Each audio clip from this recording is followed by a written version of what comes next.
I'm Pete Hammond. I'm Todd McCarthy. And this is Take Two. And you know, last week, Todd, we did Valentine's Day, our favorite romantic films tied with the holiday. We've got another, actually a legitimate holiday. Valentine's Day is a holiday for Hallmark greeting cards. But this is a legitimate holiday, President's Day. And represents, they just combined Washington's birthday and Lincoln's birthday several years ago, and now we have President's Day. But we thought this would be a good opportunity to talk about political films. And I really, when I look at the list, you could go on and on about the great movies that we might label as political films, you know, with that tie-in with presidents, but way beyond here. Absolutely. I mean, there were times when I think more politically oriented people would complain, oh, you know, they're not political films or they're not addressing things. I think they do a lot, and they have at least since the 70s. Maybe there was a lull at different periods, but you can go through all of film history, and American politics and American history is addressed in many, many films and in very, very interesting ways. And we're talking American political films here because there is a whole world of other cinema around the world that are very political movies, but we would be here for days if we had to do that. So we're right for this purposes. Since it's an American holiday, we're going to focus in on our most significant favorite classic films that we recommend people might take a look at this weekend. Yeah. Here. What's first on your list? Well, it's funny, it just kind of ended up this way. There are a lot of political films earlier, but I kind of started with Citizen Kane. Yeah, well, what a good place to start. Yeah, and well, you start at the top in this case. But of course, it's not only about politics. It's about, you know, America and the press and all sorts of different aspects of, you know, the capitalist system. And this one rich guy who comes up, and as I say, it's a little relevant these days because of who's been president for a while. Totally, yeah. It gets very much into California politics too at the time. I mean, Orson Welles was clearly a genius at age 25, coming up with this very complex movie, I think. Oh, very much so. So I think, you know, Citizen Kane is a place to start with I think with sound. There were certainly some in the 30s though, but we'll get to those later. Well, the 30s. I'll mention one on my list that has to be high on everyone's list, and it's my wish list too. I wish people could be like this in politics today, and in Congress, and in the Senate, and the House. Jimmy Stewart in Mr. Smith Goes to Washington. Oh, sure. It was 2 years before Citizen Kane.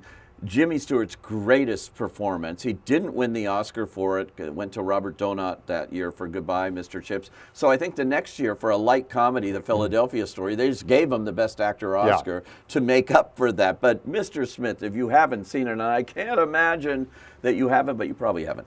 Well, and I'd like to say too, Warner Brothers was cranking out, especially Warner Brothers in the early 30s, was cranking out what you could call very political films because they were about topical problems during the Depression. Right. And so Wild Boys of the Road, films like that, they're 60, 70-minute films that just are incredibly powerful and really, really interesting to watch. You don't have to make any adjustments to it. It's just, they're very, very strong films. Yeah, it's interesting. Different periods have their own reasons for getting political at different times, and we've certainly seen that. And this being President's Day, movies just dealing with presidents is its own little subcategory here. One of my favorites, though, is Dr. Strangelove. Well, a comedy about basically the end of the world here, with Peter Sellers playing 4 roles, including the President of the U.S. and the title character. You can't go wrong with Stanley Kubrick's Dr. Strangelove or How I Learned to Stop Worrying and Love the Bomb, the full title of that 1964 movie, which was nominated for Best Picture and Actor that year. Yeah. No, I think it was a little far out for the Academy, but they still, they recognized it. It was far out. That was a hell of a year for political movies, though. If you look at it, Henry Fonda had 2. One was The Best Man, which was about a contest between at a convention who was going to get the nomination here. And you had Lee Tracy, got an Oscar nomination playing the current president, who is he endorsing. And then it's Henry Fonda and Cliff Robertson running it. It's a fascinating movie about the political process, too. And then that same year, A very serious take on the same subject as Dr. Strangelove, with nuclear arms and things, was Failsafe, with Sure. Henry Fonda as the president in that case, something he's used to hanging around in his career, playing those kind of roles. Well, just a little bit, one other film in the 50s I think that was a very, very strong film was A Face in the Crowd.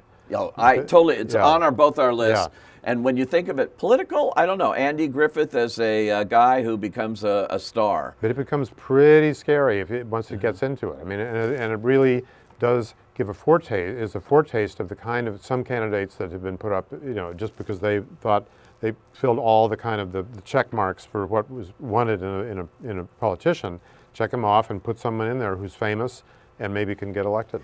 This is a movie you must see. I've seen it several times. Every time it's brand new to me. 1957, from director Elia Kazan. And Andy Griffith, in the greatest performance I've ever seen, not nominated for an Academy Award. This movie got 0 nominations, 0. And was a box office bomb when it came out, but it has lived on. They've threatened to remake it several times. It's about this guy, Lonesome Rhodes, who's a hick kind of hillbilly, but he plays the guitar. He has a kind of folksy sayings and things, and he develops into this huge star, gets carried away with his own ego and his own take, becomes very influential. A lot of people, when they saw Trump running for president, started comparing it to A Face in the Crowd, because Lonesome Rhodes had his base, his followers who would follow him everywhere, just like Trump does, no matter what he says. And it's kind of an early taste of films about, let's say, celebrities who are then brought into politics, both in films and in the real world. And can be very influential in politics, as the Andy Griffith character. And with media growing and growing and growing. So Face the Crowd is a film I would highly recommend to anyone, because it's the opposite of boring. It's just completely fascinating and engaging. It is extraordinary, and you can't go wrong with that one. I would also say off the beaten track, that's not what you necessarily call a totally political movie, is Election, which is about an election, a high school election, with Reese Witherspoon, who's so sure of herself as Tracy Fick, running for president there, and being, challenged by this guy who's the total opposite. And you see the whole world of politics here in high school. I liked Election because it was showing politics at its absolute roots in it was grade school or maybe a middle school or something like that. But young people just getting their feet wet, getting into politics, and it's a great way to do it. Alexander Payne was the director and writer, and just did a spectacular job with that. That really launched him into the mainstream, no question about it. And Reese Witherspoon, to say the least. Yeah, and you know what? They're doing a sequel now, and Reese Witherspoon's going to be in it, and it's going to be Tracy all growing up at a different point, and it promises to be just as delicious, I hope, as that one too. What else is on? Well, you mentioned, of course, Dr. Strangelove, and I think the other films around that very same time, Manchurian Candidate. Yeah, well, that was 1962. Amazing. The original. Yes. There have been 2 versions. But the original was there'd never been anything like it before. No. And it's a very chilling film, and terrific film by John Frankenheimer that I think holds up totally at this point. Oh. The term Manchurian Candidate is used more now than it ever was then when that movie came out, because we feel like we see these people running for office and everything, and we think that they're controlled by other forces in many ways. There's dark forces out there in our politics now. This movie laid it out there. Came out the year before Kennedy was assassinated, and Frank Sinatra not only starred in it with Lawrence Harvey and Janet Leigh, but also produced it, and famously was taken out of circulation. Well, he withdrew it after the Kennedy assassination. After the assassination. So for a long time it wasn't seen. About 25 years. Yeah. Could not see this movie. That's right. And then it got re-released, and now it's ever so available with a chilling performance that should have won an Academy Award, got her a nomination by Angela Lansbury, playing Lawrence Harvey's diabolical mother. And there was a very little age difference between them. But I think she was like 2 years younger than him or even older. younger. Well, but I mean, very the close. spread was like nothing. Yeah. Oh, but she is really, it's worth seeing just for her even. I mean, she's fantastic in it. Yeah. I know. You know, they remade it, the great Jonathan Demme, not so great film of the remake with Meryl Streep, Denzel Washington. It was, I just didn't think it had any of the impact of the original. Well, in a film like that that's so great to begin with, I'm dubious about the necessity of remaking it. Of course, it can happen, but still, I didn't think there was a real need for that film. No. And no one thinks about it now. So Yeah. I wonder why they even made that decision. It didn't seem particularly commercial to me for a remake. But maybe, you know, these things are often driven by a star who's interested. One person wants to do it. If it's the right person, they'll do it. Exactly. Yeah, For years, we talked about Face in the Crowd. For years, Whoopi Goldberg wanted to remake that in that Andy Griffith role, and Don Johnson, and many people. You know, and they were trying to drive it as a great role. Yeah. And so we see remakes like that. There are, oh my gosh, the movies in the mid-'70s were spectacular. A real time for political movies there. All the President's Men, we cannot go and not talk about Robert Redford and Dustin Hoffman playing Carl Bernstein and Bob Woodward. Yeah, I was going to say before that, just before the Candidate, with Redford also. Which was a Senate race in California. It was a smaller film. It wasn't as big as All the President's Men, but still a very acute look at what it takes and the compromises and the disappointments and also the things that work in a political campaign. And you've got this good-looking guy, you know, who's been put out there to win this election. Played by Redford. Exactly. And, you know, everyone knows he's a political guy. Right. And it was a really, really smart film and very engaging. And I think it was one of those early 70s films, and there was quite a few more of them coming in the years after that were engaged the interest of actors and writers and directors. And during that political era, a lot of viewers and some wanted to see it. I mean, not necessarily that film, but, you know, political films. No, well, they did. And The Candidate, you know, it's interesting. It was written by a guy who worked in political campaigns, and he won an Academy Award for original screenplay for it. Redford, of course, as you mentioned, very politically motivated to do it, played the son of a California gubernatorial kind of legend here. And just so right on, because it just shows when you get somebody not sure of what they're doing, but it builds and builds. It has that kind of Graduate style ending. Where do we go next with that? I would have loved to see a sequel to that movie and see what happened to McKay. McKay, the better way. That was the slogan in that. And then, of course, Redford did, as I mentioned, All the President's Men. Well, All the President's Men is one of the terrific, you know, great political films that we've ever had. Yeah. And 3 Days of the Condor I could throw in there, too, a conspiracy kind of thing. Well, there's so many conspiracy films back in those days, absolutely. Which is interesting. Yeah. But those movies, another great one from the mid-'70s, I don't know if you have this on your list, Parallax View with Warren Beatty. Well, it belongs on the list. It's not quite, I think, at the level of the ones we've been talking about so far, but it shows, again, you know, a big star wanting to do a, you know, disturbing political film. And quite a few of them got to do that at that period of time. Yeah. Make political films, and, you know, with a big star like either of them, they hope that they could get the money back. But the actors who were becoming producers at that time was a thing, and they were able to make a few films like that. And there were other smaller political films too. Of course, Beatty did Reds. Well, we'll get to that. Yeah, that's a whole While we're other talking thing. Beatty, let's mention Reds. He won the Academy Award for directing that. Well, it was a long time project for him. I mean, he spent a long movie. Well, too. Yeah, but I mean, it was something that he was working on for years and years, and he finally did it his way. He was directing it, got an incredible cast, and, you know, it was amazing how well it turned out. I think. I mean, it was a long film. Of course, it wasn't a big box office hit, but it was a highly respected film, and on a very, very distant kind of subject for most Americans. But it was they had the romantic strain to it, which I think, you know, was important for John audiences. Reed, and, you know, very, very, very interesting film about a guy who, from America, who went to participate in the communist revolution and beyond. Yeah, for sure. You know, what else is on your list that you wanted to highlight here? Well, I'll take one little favor here to include a film that was not a feature film, but it's one of the maybe one of the 2 or 3 best films about American politics I've ever seen. Was a TV multi-part film, The Path to War, which is about Vietnam War and Lyndon Johnson.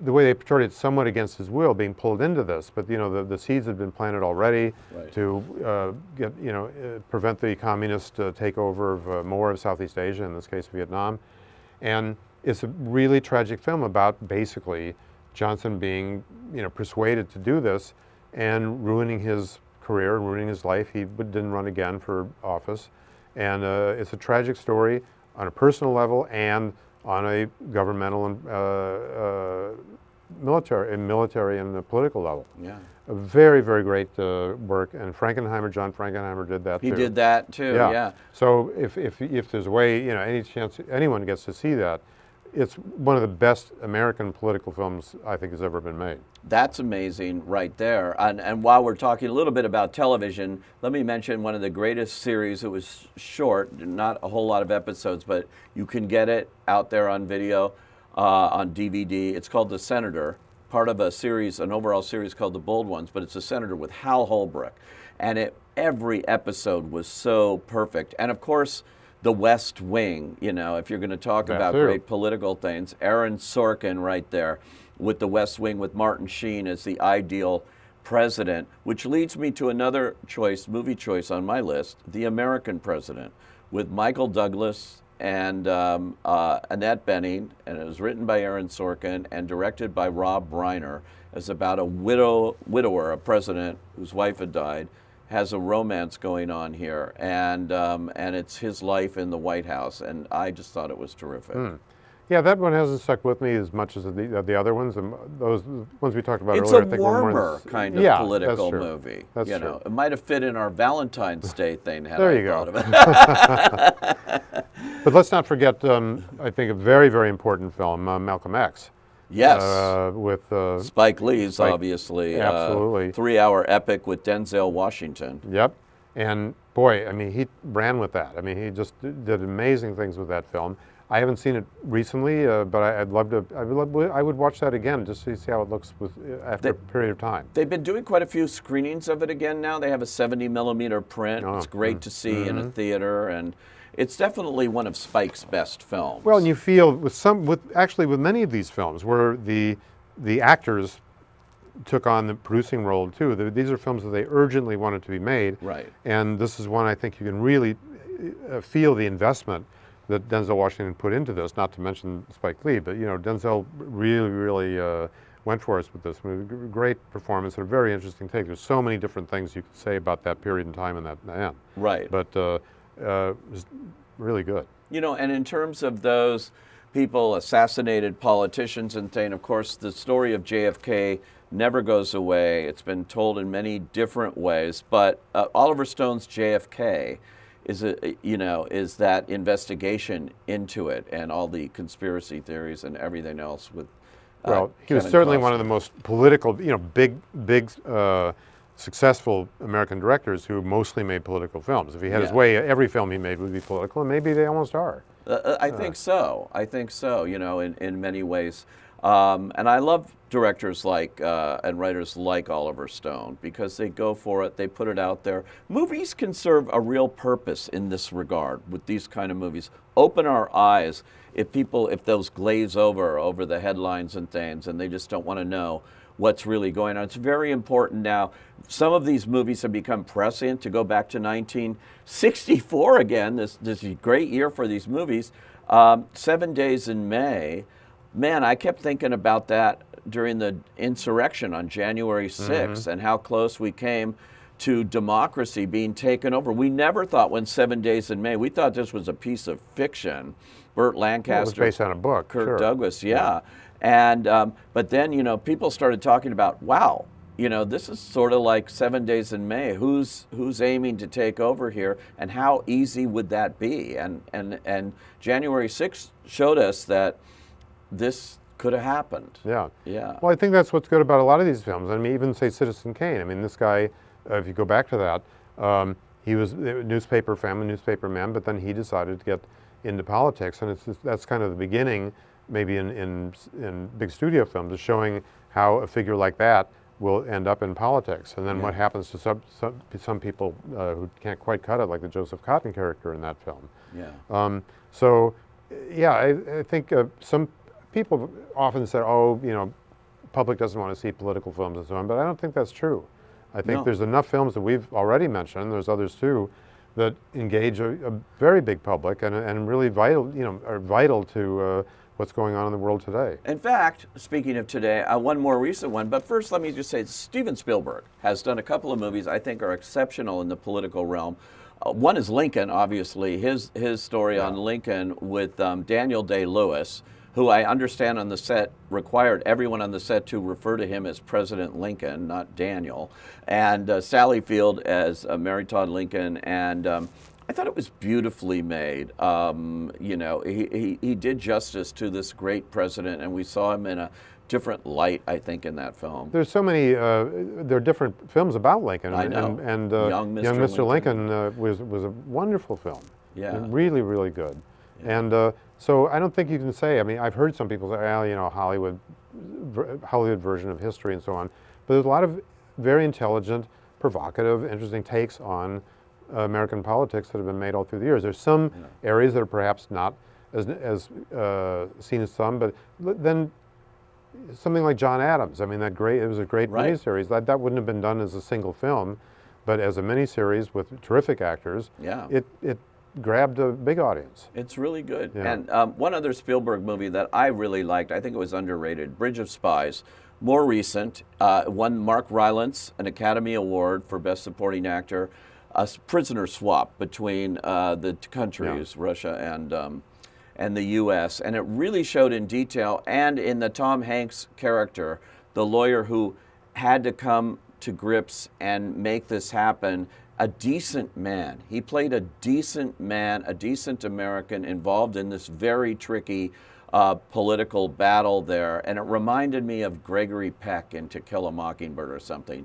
That kind of character that probably only Tom Hanks can really do justice to these days. I like that these films, we mentioned it a little bit already, but you know, interesting people who did not start in politics, but ended up in politics, and you can say Citizen Kane was like that. He was a rich guy and you know owned everything in the newspaper and so on. Then he decided to go into politics. Yeah. And it's the same with, let's say, Malcolm X. I mean, you know, he didn't start that, but then he got more and more into the politics of it. And it's true of several people, other people, you know, real figures about whom movies have been made that are provocative and really intelligent. And before we go, I just want to mention one Woody Allen performance in a movie he didn't direct called The Front. That's right. And this dealt with a very big political issue that's still being talked about, a different McCarthy, not the McCarthy we have now, but with another one, Joe McCarthy. And actually his lawyer was Trump's idol and mentor in that whole Hollywood witch hunt of all the screenwriters and directors and Hollywood figures that they wanted to put on the Forbidden 10, you know, the ones that actually went to prison because they felt like they had communist sympathies and all of that. Well, The Front was what happened with screenwriters, and they get this guy, and he writes the screenplays, puts his name on it, but he doesn't write them. He's the front for them, and that's how they were able to keep going during this very dark time in Hollywood. Well, we'll see when people, you know, start making films about Trump in the White House and so on. That's sure to come. Oh my God, they've got enough books in Barnes and Noble now to make 12 movies, no question. I don't know if the audience is out there for it. That's for another time here. I'm Pete Hammond. Todd McCarthy. And this has been Take Two. Happy President's Day.